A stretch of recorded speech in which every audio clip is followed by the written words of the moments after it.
A routine police patrol in Bradford. 11 o'clock on a Friday night, peak time for accidents. All I can say is it's fairly typical. It's just after closing time.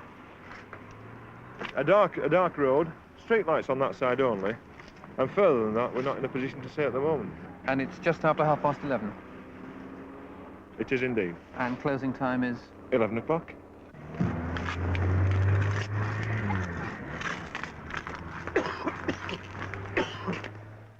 Coming home from the pub, the driver swerved to avoid a car he thought was moving. It was stationary. The police required him to take a breath test. The driver passed. He was below the legal limit. This week commissioned a special Gallup survey of drivers' attitudes. We asked, do you ever drive after drinking any alcohol? 63% of men said yes. To the question, have you ever driven when you thought you'd had too much alcohol to drive safely? 28% of men said yes. To the question, have you ever been breathalyzed? 94% said no. And to the question, does the breathalyzer deter you at all? 41% of men said it did not. Let's assume that I'd had a couple of pints. The police could only stop me if they had reason to believe that I had alcohol in my body. For example, if I were weaving around all over the road here, or if I were to commit a moving traffic offence. For example, if I were to exceed the speed limit in this 30-mile-an-hour zone. If I were to do that, this is what would happen, and this is how the breath test would be conducted. Let's settle in behind the Cortina, John. It seems to be doing in excess of 30, 40, in fact. This reconstruction is but a general guide to how the law works. The procedure is a minefield for the police. If they put a foot wrong or misquote their well-rehearsed lines, prosecution often fails. Good afternoon. Good afternoon, sir. I want you to listen very carefully to what I've got to say to you. Having committed a moving traffic offence, I now require you to supply a specimen of breath for a breath test. Do you understand? I do. I'd had nothing to drink, so I took a mouthful of scotch before blowing into the bag to turn the crystals green for the purpose of this reconstruction. You see the crystals have turned green, sir? Yeah. Over that yellow line, the crystals have turned green. The test is therefore positive. Just over the yellow line? It doesn't matter. As long as they turn green over that line, the test is positive. And I should therefore tell you that I have to arrest you on suspicion of driving with alcohol in your body above the prescribed limit. Good afternoon, Inspector. Good afternoon, officer. 1500 hours today, I was on road traffic patrol duty in Keighley Road with PCA Quad when we saw Mr. Peter Taylor driving a Ford motor car in Keighley Road. At that time, he was committing a moving traffic offence in that he was exceeding the speed limit. At the police station, the suspect is given the opportunity to take a second breath test. If this is positive or he refuses, the complex procedure continues. This way. The suspect is searched. Then he's asked to provide a blood sample, which is analysed by a forensic scientist, the result used when the case comes to court. Listen carefully, Mr. Taylor. By Section 9 of the Road Traffic Act 1972, I must now require you to provide a specimen for a laboratory test, and in accordance with Section 9(7) of that Act, I must warn you that failure to provide a specimen of blood or urine may make you liable to imprisonment, fine and disqualification. What you are seeing in 2 minutes is a procedure that usually takes 2 hours or more.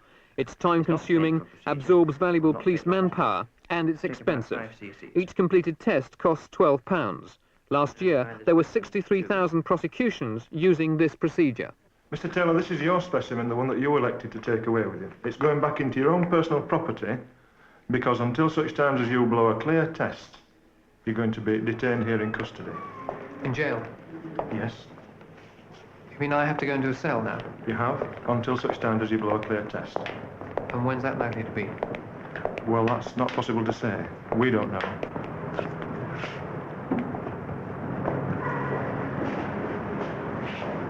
That's how the breath test is conducted under the present law. The police don't care for it, drivers are not deterred, and it gives lawyers a field day. To restore sanity to the law, a government report last year recommended new legislation. The report has yet to be implemented. It suggested that the procedure should be simplified, that new equipment should replace the breathalyzer and blood tests, and, most important, that the police should be allowed to test motorists at random, or, as the report more discreetly puts it, to test at a constable's discretion.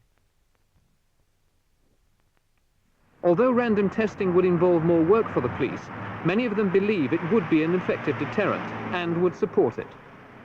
I think I would, because the carnage that results is so blatantly obvious. Yes, I think possibly I would support random tests. How would you carry out random testing? Would you sit outside pubs or what? No, I don't think I'd sit outside pubs, really. Bad for the licensing trade. No, I don't think I would sit outside a public house. I would be more for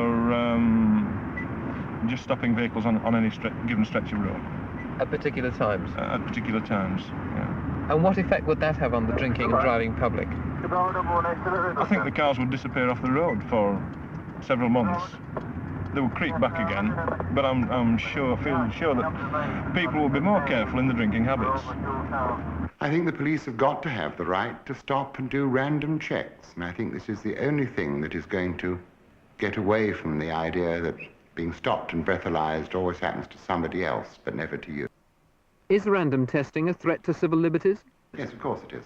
But these people who end up down on this slab and the thousands that end up in hospital have had their civil liberties interfered with by being assaulted by a maniac in a motor car. How do you deter people from drinking and driving?